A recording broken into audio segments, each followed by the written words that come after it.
Det här är Anna Åbergs podcast. Jag började leva som digital nomad 2012. Sökte den yttre friheten i att resa runt världen och jobba online och vara fri. Och den yttre friheten ledde till en inre resa och en inre frihet som jag utforskar i mirakelkursen. Och den här podcasten handlar om en kurs i mirakler. In this podcast I am talking with Neda Boin, and we are speaking English, and Neda and I am doing a retreat at the high coast in Sweden in March. So we are talking about the retreat and voice liberation and how we met, me and Neda, which is through a movie, Take Me Home. And we will also hear Neda sing from her new album, and how the course came into Neda's life and how she have made the decision, or the decision was made in her to not follow the self-concept of fame and fortune. And we also touch a little bit upon Neda's work with prisoners. So happy listening. Welcome, Neda, to this podcast about A Course in Miracles. Thank you so much. Thank you for having me. I'm so happy to have you here, and it's kind of a funny story how we connected. It was a group of A Course in Miracles students and we were watching the movie Take Me Home. Mm-hmm. And we were so impressed with you and your voice liberation and what you did for Søren. So I connected with you, and then I said we would like to have what Søren had. You remember? Yeah. Beautiful. And then now we're here.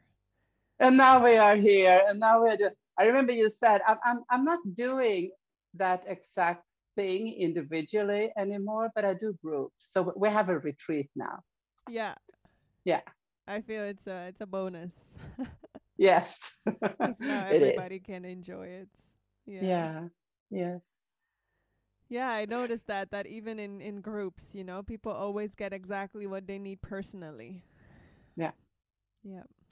And it's kind of a larger impact in the group, because other people can voice what I can't voice, but it's for me too. Yeah, absolutely.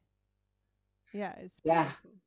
I am so looking forward to do this retreat together with you. Me too. Yeah. And I'm looking forward to come to Sweden. I've always wanted to go there, and I hear that this place that we're having the retreat is absolutely amazing. I have my cousin living in Stockholm, and I never visited her there, but I just texted her the other day, like, I'm coming to Sweden, that I would love to see her afterwards, and she's like, oh, I always wanted to go to the Highlands, and it's supposed to be so beautiful. So it is. It's a part of the World Heritage, and it's spectacular.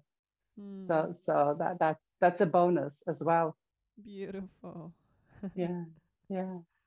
And I always ask the same question, and that is, how did the course find you? Yeah, it's good. Indeed, how did it find me? Because that is how it feels. I feel, and maybe more people have this, as if everything else before the course was just a preparation to be able to receive the course's message. I feel like everything else before the course was just laying a foundation, and I keep seeing with more books. I even just the other day I picked up a very old book that I read when I was like 16 or 17, The Four Agreements, this beautiful book. You probably know it from Don Miguel Ruz, and I totally forgot about it. You know, I vaguely remembered some of the four agreements, but right there, one of the first pages, it starts off by saying that the world is a dream, you know?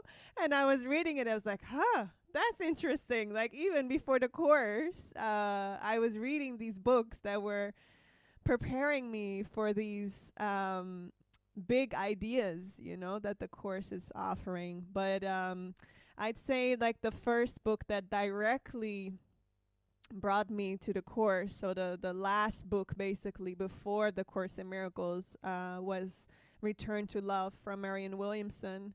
And I was about I think 20 years old when I found her book in the library, and I resonated just so much with her quotes from the course, you know, like the moment I read the quotes, it was like, what is this? And my whole body was just tingling with energy every time I read the quotes from coming from the course. And when I finished the book, I was like, I just need to read wherever she got those quotes from. I need to go directly to that.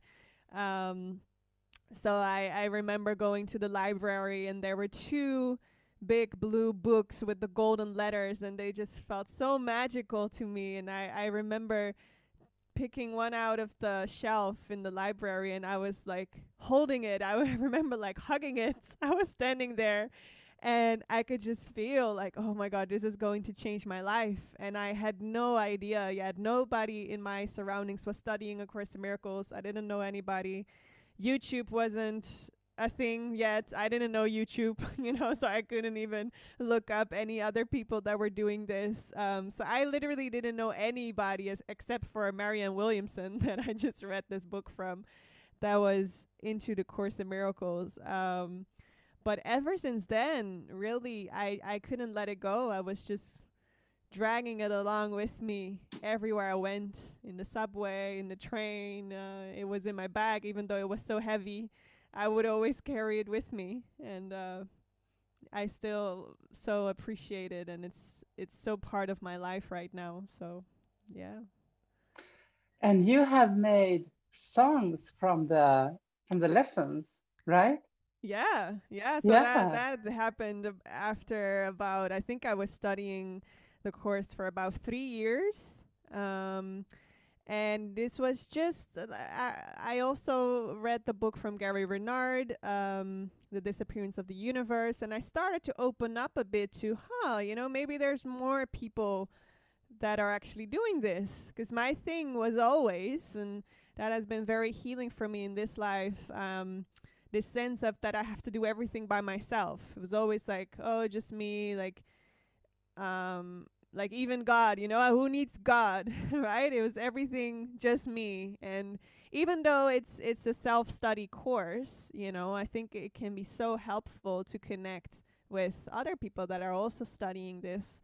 And it was after 3 years of just studying it by myself, not knowing anybody, I find out that there was a Course in Miracles group in my city, in Rotterdam, in Holland. And I signed up for this group. And I remember it was a great teacher. I love her so much. Debbie is her name. And I remember when she heard that I was a singer, one of the first things that she asked me was, oh, would you ever sing about the Course in Miracles? I don't know where that question came from, but she asked me. And I was like, no. I would never do that, you know, because I had this strong concept of being, you know, this pop singer, and I wanted to be this famous next, you know, they called me the Rotterdam Alicia Keys, and I definitely didn't plan to start singing these spiritual, godly songs. But not too long after that, I went to Byron Katie's 9 days School of the Work in America. And when I came back, I think about 2 weeks after, all of these songs with lyrics from A Course in Miracles just started to pour through. In like 2 weeks, there was about, I think, 15 songs, and all the lyrics came from workbook lessons from A Course in Miracles, and it was just as if it was like a direct channeling experience of me just feeling like giving birth to a song, and it would come to me, and it's like, oh, writing it down, blah, it came out, and then another one, blah, it's like, it was really strange to me because I never wrote about God. I never sang. I never used those words. I actually had lots of healing around that. I resented those words basically, and I know a lot of people have problems with that when they open up the Course in Miracles and they see, Holy Spirit and God and Son of God, and I definitely also had those, just negative associations with those Christian terminology. But yeah, I ended up with a whole stack of Course in Miracles songs that I didn't know what to do with. And did this happen after you did the school with Katie?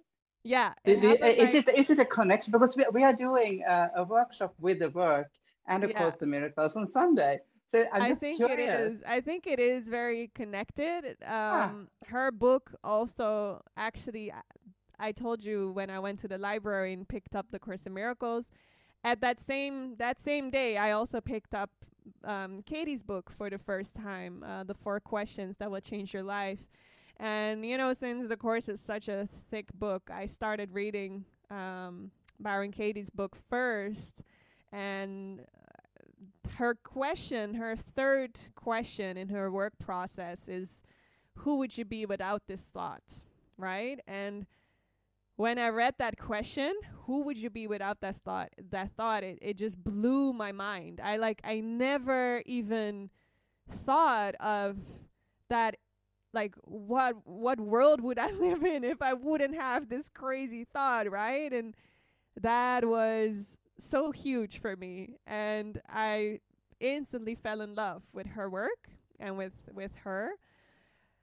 And when I after that went through the course, when I finished her book, and I was just sort of like skimming through it and checking the lessons and stuff, and I recognized so much of Katie's work in the lessons, and my heart was just like, oh, this is like so exciting. This is what this is what Katie talked about, and now I see it in this book, and it felt also connected. And oh my, those 9 days of spending with her in that school of the work, it opened me up in so many ways. Like, it was just so amazing and so healing. So I do think it opened up something inside of me that made me ready, I guess, to receive these songs, because they weren't just songs. There was a whole plan attached to those songs. So I think I was being prepared for everything to come after those songs, and that Katie helped me with that. So for sure, I think it's connected. Yeah, I think so too. I do the work and have been doing for more than 15 years, and it kind of gives, I don't know, air into this very constricted thought system, so I'm able to hear Holy Spirit through me. So exactly. I have similar experiences. I didn't know this about you. It feels like it's so guided. It's so guided. I know, yeah, I love it. It's so practical too. It's so practical, and I feel it goes so much hand in hand with the course, for sure. Yeah. It does. Yeah. So what happened then after you had written all these beautiful lessons, songs? Well, so I had that whole stack of songs. I think about after 2 weeks, they stopped coming, and it felt complete. But at that time, like I said, I was really on that rise of becoming this famous new Alicia Keys, and I I just finished my bachelor's of music here in Rotterdam on the conservatory, and I won this huge prize here in Rotterdam that made me the music ambassador for a year and gave me a big money prize as well to make my EP and all of that. And these songs touched me so deeply. Like I was crying with every song that came through. It just felt like this is a source beyond my own like knowing. Like it came from so deep.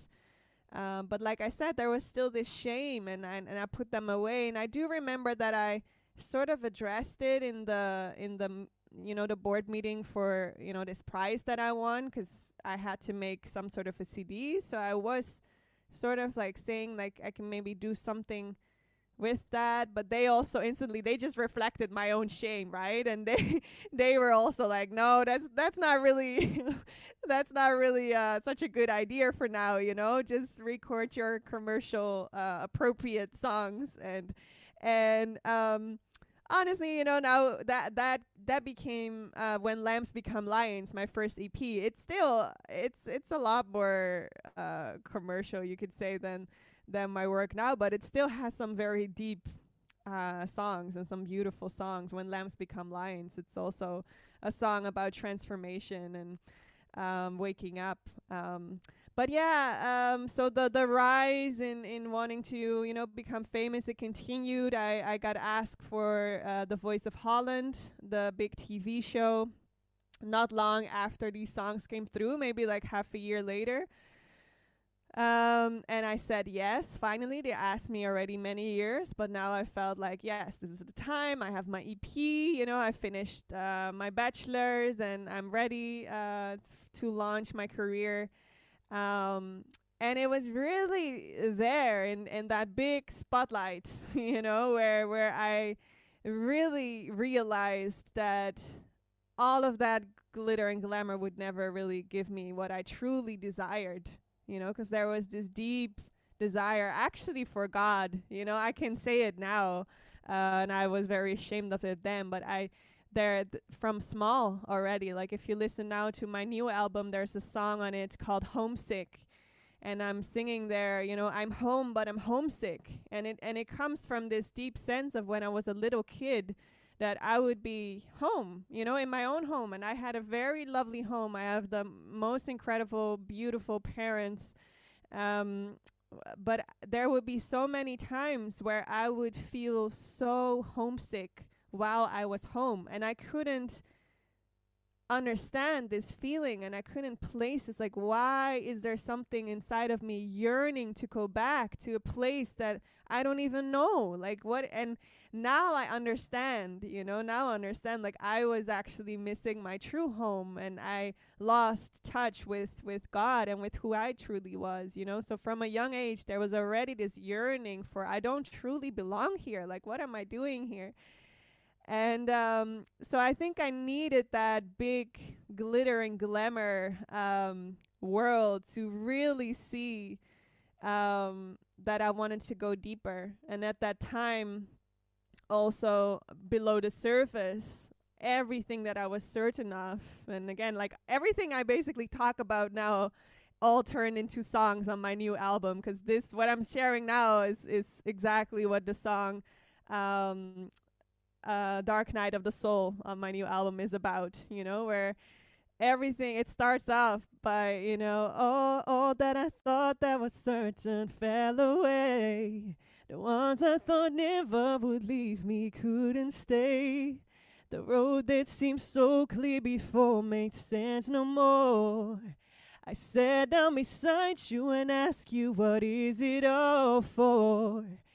If I'm asleep, then wake me up. I wanna feel only love. It was this moment where everything that I thought that I was certain of, it just all wasn't certain anymore. And that, there was that dark night of the soul where I really did have that question of, okay, there has to be a better way. And I realized that I really builded my house on sand, instead of rocks, and I put my faith in the world. and I put my sense of, okay, if I'll do this and this and that, then I'll be happy. And I just realized that none of that would ever work. And it was in that TV show where in my mind there was just this shift. There was this very particular moment, and I can just see it in my mind as if it was yesterday, where I was standing in front of the judges after one of the live shows, and they were giving me their feedback, and I totally can't remember what they told me, but I do remember that in that moment in my mind I made a commitment to spirit, and I said, like, okay, like I'm in, like if I'm, the moment I get out of this show, I'll do it, I'll make a CD out of your songs, or like I surrendered myself, and I had absolutely no idea how that would look like, and it was a deep journey that started after that of learning how to trust, because I had no experience yet with stepping back and letting spirit lead the way. It was very much of me, and I know best, and being a leader. And now I'm like, I don't want to lead. I just want to follow, I want to follow the spirit, and I want to be, I want to come from silence and praying and listening and following. And so yeah, after The Voice, I started with, recording these songs, and everything done by, okay, show me, who do I need to work with, and where is the money coming from, and what studio, all of these things. I didn't know anything, but whenever I would get out of the way, and that was a very long journey, because as I said, I needed some serious practice with this. But whenever I would get out of the way and I would hear the guidance come in so clearly, everything would fall into place. And my first album, Baby, was born, called The Light Has Come. And yeah, that's that. And then now I just released my second album, Remember You're Dreaming. And there's already new songs coming through. Like now I'm just so happy to be of service and use my voice in this way, So yeah. How did you practice? It's so wonderful to hear the voice and follow the guidance, and so difficult. Yeah. How did you practice that, and how did you know when it was the voice and when it wasn't? Well, I noticed that voice of guidance for me, it really comes from stillness, and it comes from like really putting aside my own, like thinking of like I know what's best. So how I practice it is to just really hand over everything, and like not even say, like, people when they ask for guidance, it might go like, should I go left or should I go right, or should I do this or should I do that, and for me it's more about, well, maybe you shouldn't do any of those things, and in the end it's not even about those things in the form, it's about the purpose that is underneath of that. So whatever is handed to me to do, like if there's a new city that's coming, or now like the promotion of the city or whatever, I notice that my ego always wants to make the form very important, right? It wants to make, for instance, now it wants to make my album very important. It wants to say, oh, you made an album, and oh, now it needs to do, it needs to do this and it needs to do that, and the spirit is always reminding me, like, there is no album. In truth, there is no album. There is no you. There is no singing. All of this is just a backdrop for healing. And when I remember that, of like, oh, right, this whole me thinking that I am a singer, me thinking that I created this album, it is all set up so that I can heal my mind, so that these beliefs that are still in my unconscious mind about not being good enough and about being separated from God, that they can come up and be healed. And at the same time, of course, it can be helpful for other people. I do recognize that the music that I make. I get so many messages from people all over the world that it helps them. And but that is for me, again, also helpful because it motivates me to keep practicing and keep doing and keep forgiving and keep being on the path and being in my function. But so, yeah, practically, practice, becoming still and noticing your thoughts and to not go too deep into those distraction thoughts. For me, meditation is not about not having any thoughts, but just to observe the whole monkey mind and the crazy stuff. And sooner and sooner it will become more quiet and more quiet. And then I often feel that, the inspiration, the guidance, it sort of comes up from behind of those thoughts, almost as if there's sort of like a veil, and from behind of that it can be a word or an image, or maybe somebody else tells you something and like, oh yeah, that's for me. Or the guidance can come in lots of different ways. Often people feel like, oh, they need to have a phone call with spirit, and like spirit, literally they hear that voice just as loud as they're hearing my voice right now. But it definitely, for me at least, it's often not like that. But like just this morning, just in a morning practice, it's the practice to just hand over the day.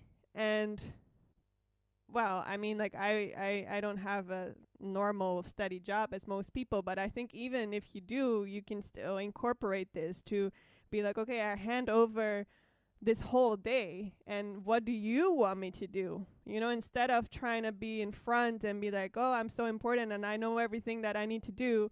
It's more like, no, the only thing I really need to do is forgive anything that comes up. The only thing I need to do is, to be truly helpful, and that is to remember who I am. So, then I remember who you are as well. And show me what that looks like in form. And you might see an image of something that is for you today, and maybe you'll be like, no, I can't do that. Maybe you notice, you see yourself taking a walk and you're like, oh, I can't take a walk, I need to work. And it's yeah, I notice the more I follow those inner prompts, joy always follows. That's always what I notice. Like the guidance always is followed by a joy and a feeling of being in the flow. So yeah, it takes some practice, and it's also the practice to notice when you're out of alignment. I notice that as a feeling of being in the doer mode, and I notice it. I mean, it's a practice for me every day, where I notice, okay, I start off with something that feels guided, and I feel the flow, and then there's this moment where I do notice, I feel, okay, now it's enough. But then I want to go on, right, and push and be the doer and like get shit done, and then it feels not joyful anymore. It feels out of alignment, and then it's just a practice to, okay, pause, let go of your work, maybe close your eyes again for a few moments, and just reconnect. Maybe take a little walk or do some shakes or some stretches and some breathing. And again, come back to, okay, what would you have me do in this moment? What is helpful for me and for the entire universe? What would be helpful right now? Yeah. Yeah. So helpful to listen how you practice. Would you like to play a song for us before I ask more questions? Yeah, sure. Do you have anything in mind that you would like me? I was thinking about the one from your new album. I don't remember the name now. Is it home? Looking for your home, feeling homesick? Yeah. If you would like to. I have to see if oh man. It's been a while since because all of these songs are new, so I haven't performed a lot of them. I have to see if I still know all of the lyrics, and of course I can put this with it. So I made this beautiful book. Do you have this book actually? Should send you one. So I created a beautiful book that goes with the album. with all the lyrics, but also with art, beautiful art from people all over the world. Wow, I love it. Bring it And to Sweden when you come. I will. They're Yeah, so lots of beautiful. them. Yes, wonderful. And there's poems in there and Course in Miracles quotes, and all with the theme of waking up, remember you're dreaming. The CD is in the back too, but it's really just a bonus because a lot of people don't have a CD player anymore. But it's really about the book. But so let me look for the homesick song. The homesick song got one of the most beautiful paintings, I feel. Oh, it's beautiful. It's just so gorgeous. It's by this painter called Autumn Sky. So now I know for sure that I have the lyrics.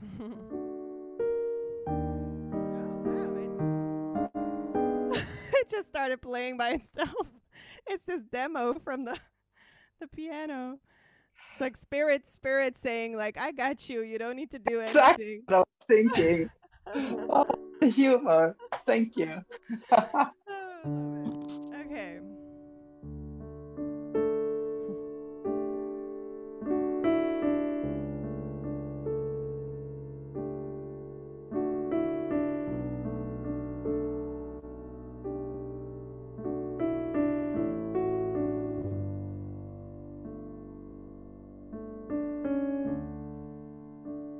I've been gone so long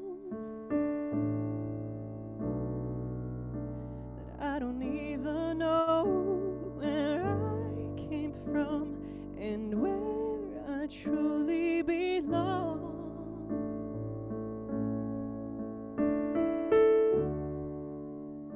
You seem not really here,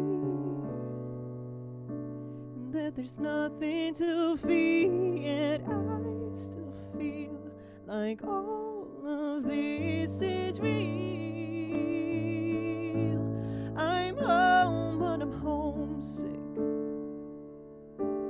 I'm feeling abandoned. Where is your love now that I need it? I'm home, but I'm homesick. Oh God, please hear me. Where is your love now that I need it?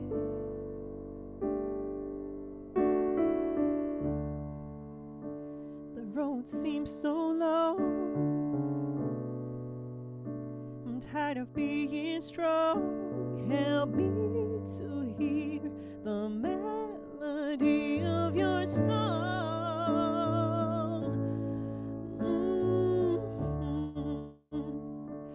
In the sunlight I'll stand while you're holding my hand, and I will see the world that only holds peace. I'm home, but I'm homesick. I'm feeling abandoned. Where is your love now that I need it? I'm home, but I'm homesick. Oh God, please hear me.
Hmm. Thank you. A slightly shorter version, but people can listen to the original song on Spotify or find my website, nedaboin.com. And I relate so much to Yeah. this. And I was thinking, listening, that it's kind of that I accepted the feeling of homesick. Hmm.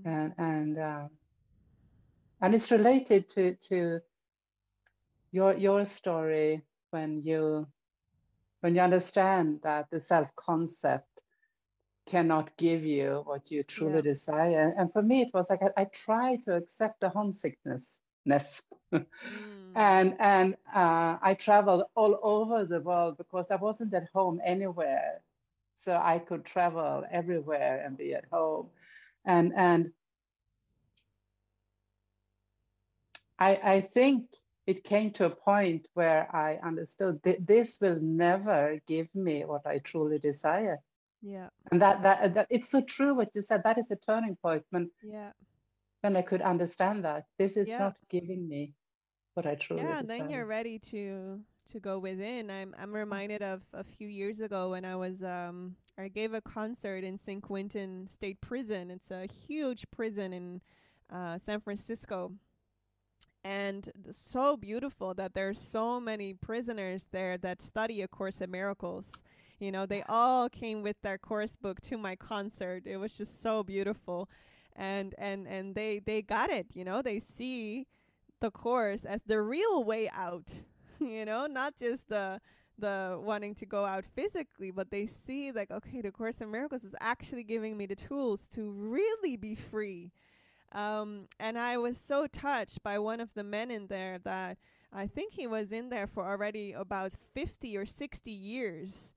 And he told me with the most, you know, bright, sparkling eyes, he said, you know, how when he was younger, he would look for his happiness everywhere outside of him in you know, money and drugs and sex and cars and whatever, anything outside of him. And he said the moment that he got into prison and he knew that, you know, he would never really come out, he said like the only place that was left for me to look was here, was inside of me. And he said that's where I found it. You know, and it gives me goosebumps again just thinking of him, such a beautiful example of, yeah, the ego will constantly try to distract us and will say that our happiness is in outside of us, and if only, you know, if only this, or you know, even in relationships, you know, if he would only do this, if he would only be a little bit more like that or like him or like then I would be happy, you know. And it's always something in the future, and it will never come. And if it does, it's always temporarily, you know. The ego instantly will come with something new, and it's like this donkey with, you know, walking in front of the carrot and can never really get it. Um, and this trick can go on for lifetimes, lifetimes and lifetimes and lifetimes until um, I know Jim Carrey once said, you know, that he hoped that everybody could be as successful as him to realize that that's not it, right? Like the moment that we realize, okay, yeah, I've tried everything and I'm still not happy. And it doesn't even have to come that far. Because I think a lot of people that study A Course in Miracles, they already had those lives probably, and they already come in this life in a state of like, oh, I just want to go home. Like I'm done with this whole reincarnating party every time over and over. Like, I want to really be free and go home. Um, so yeah, and it's just a pathway, and I also always says, you know, I teach in prison now for 8 years, and I always tell them, you know, your path is not worse than mine. And every path, every single path leads back home. There isn't a path that you can take that is wrong. and that won't lead you home. Maybe it can take a little bit longer. There are different routes.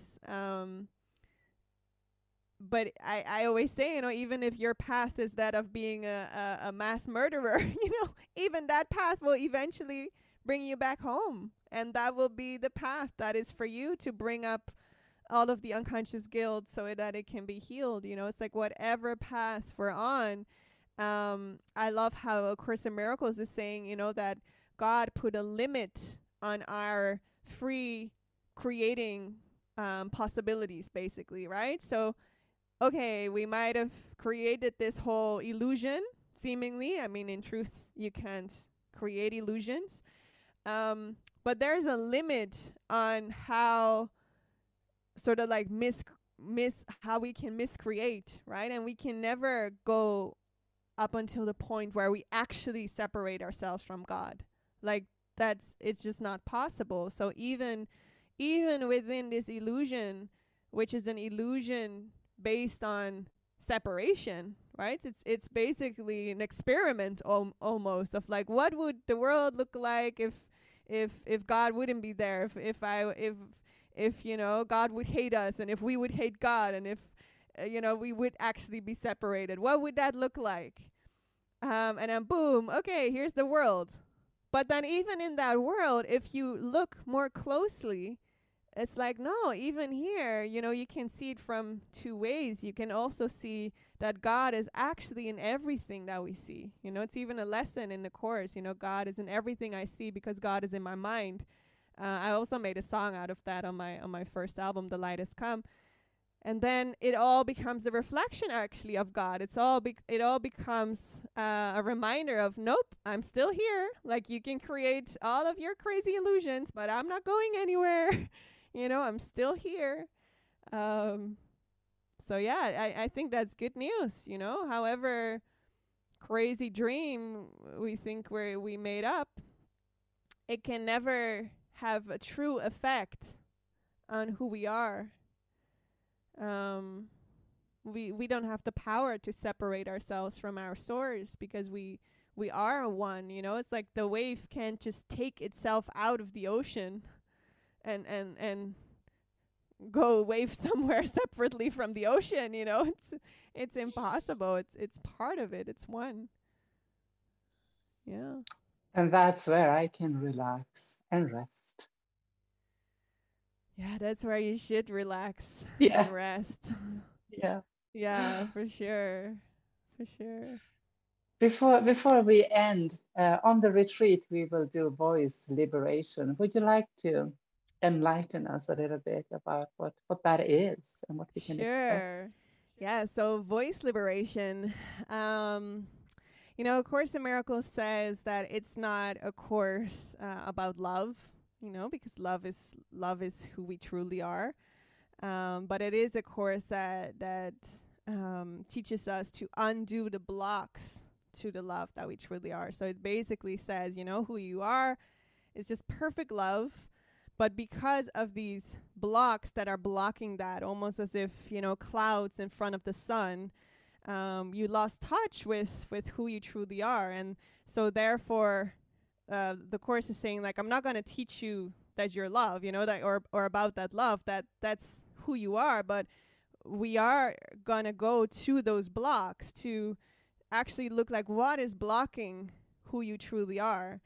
And these are all of these false beliefs, these big dark clouds that are blocking this truth inside of us. And the way that the Course is mostly doing that is by relationships, right? It's a relationship book, actually, because take any relationship and it will instantly bring up the blocks.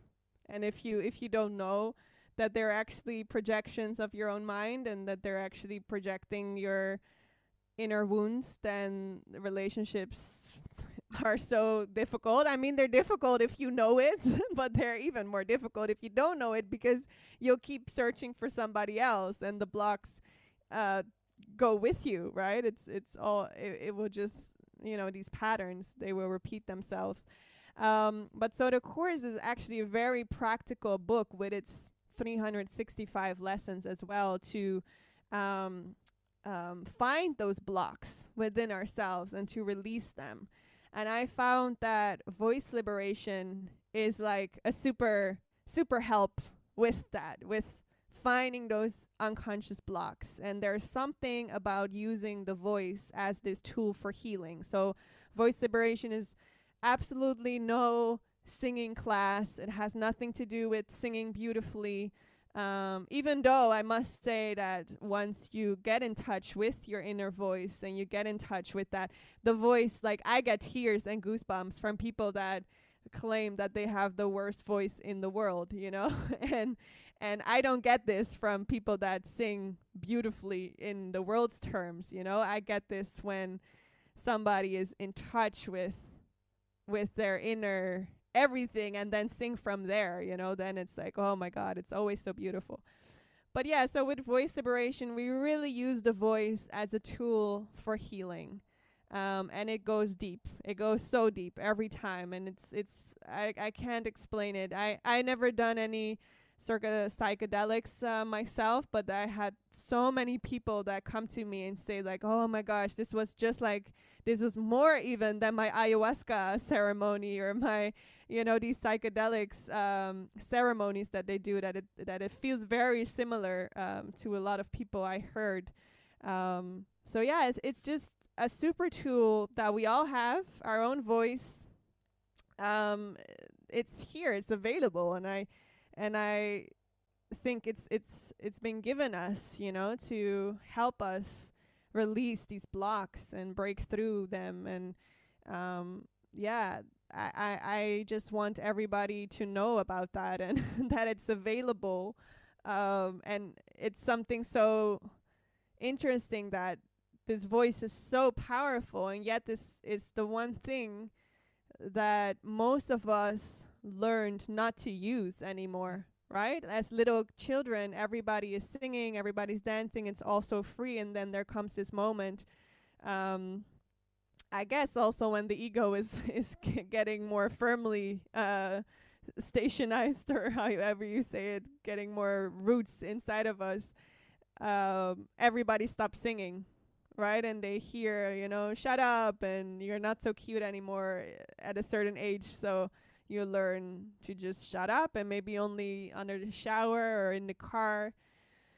So we unlearned to use this super powerful tool that has been given us to help ourselves get back in touch to our inner voice, you know, our true voice. And it's funny that my name means inner voice, so I kind of feel that it's a Farsi, it's a Persian name, and it literally means inner voice.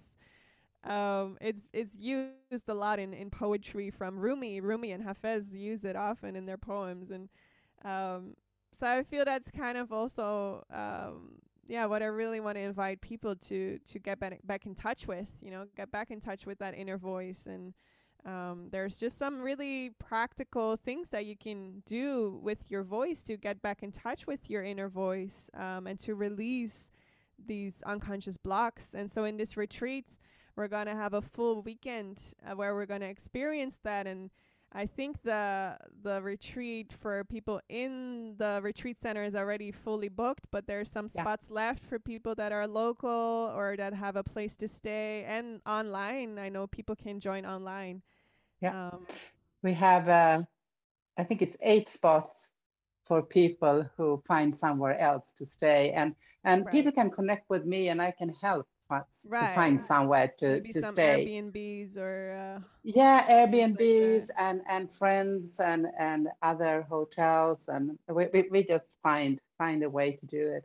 And online we have a lot of space. So one can always participate online. Beautiful. Absolutely. Yeah. I just wanted to say that in the movie Take Me Home, one can see this happened with Søren from the beginning, how he is not, you know, synchronized with his inner voice at all. And then when it happens, it's like, I don't know, the sun is shining again. It's such a beautiful scene.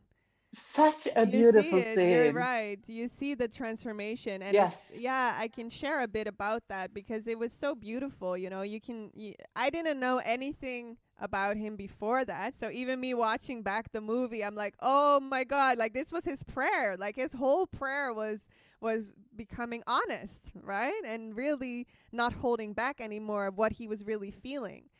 And so the only thing that I knew about him is what he shared at the beginning when I asked him, can you share a bit about what's going on for you?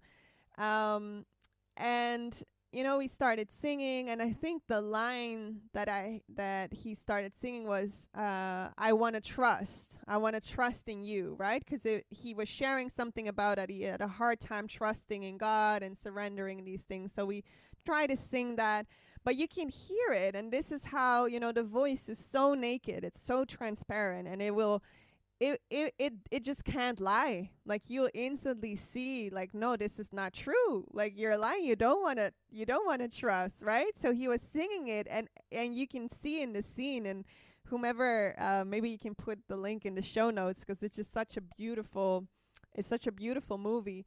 And you can see that it's not authentic, right? And you hear it in the voice as well. It's like, oh, this doesn't really give you goosebumps, or it doesn't open your heart. You see, something's not right. And I remember, and this was just in the beginning of me really tuning into hearing the guidance. So it's also funny as well. We just spoke about, I heard the guidance of ask him to sing I Don't Trust. And I heard it so clearly, ask him to sing I Don't Trust. And I thought I had this judgment on that guidance, right? Like for this split second, was like, I can't say that. Like that's not good, right? Like I had this judgment on. I can ask him to say like I don't trust, but it was so strong of like, no, ask him to sing, I don't trust. And I was like, okay, well, we can try it. And you can see it in the movie, right? The instant shift, the moment, because this was honest for him. Like he didn't trust. And the moment he was allowed to feel that, and he allowed himself to feel that, it became so much fun, right? It's just a sparkly, fun scene. It's just delicious to watch, right? I don't trust, I don't trust. No, I don't. No, I don't. And it becomes so much fun. And giving that space brought up some new space for, but I want to trust, right? There's such a beautiful shift after that where it's like, oh, but I want to trust. And these are those steps, we can't spiritualize, we can't bypass our emotions. It just doesn't work. And we become this like, oh yeah, I want to trust in God. But if there's so much rage underneath of that is not allowed to be seen, it's not allowed to come up, it's not going to work. That's what this Course in Miracles is about. It's not about, just wearing white robes and being, oh, kumbaya all day. It's like, no, let's go to your anger. Let's go to your belief in guilt. Let's go to it. That's the core. Oh, every time, every page, the Spirit is saying, let's look. Let's go within. Do not be afraid to look within. I'm going with you, but you do have to look.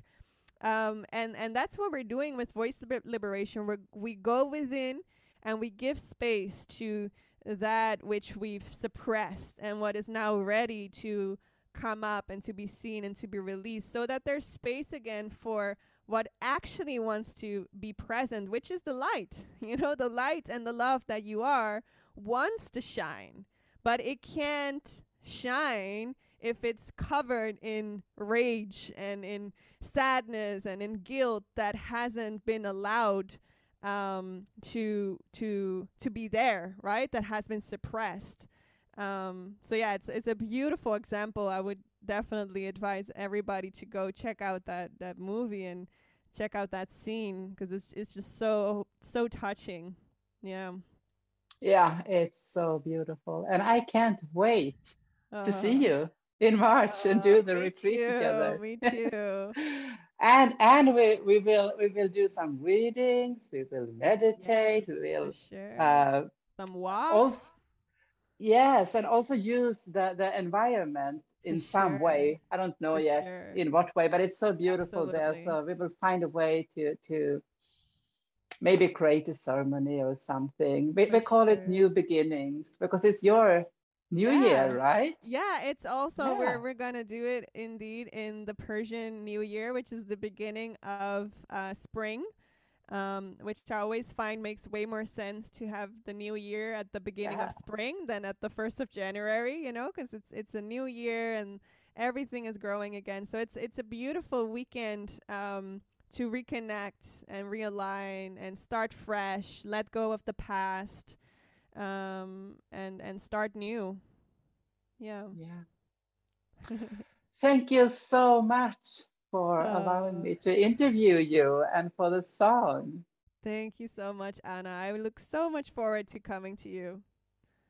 See you in March. See you in March.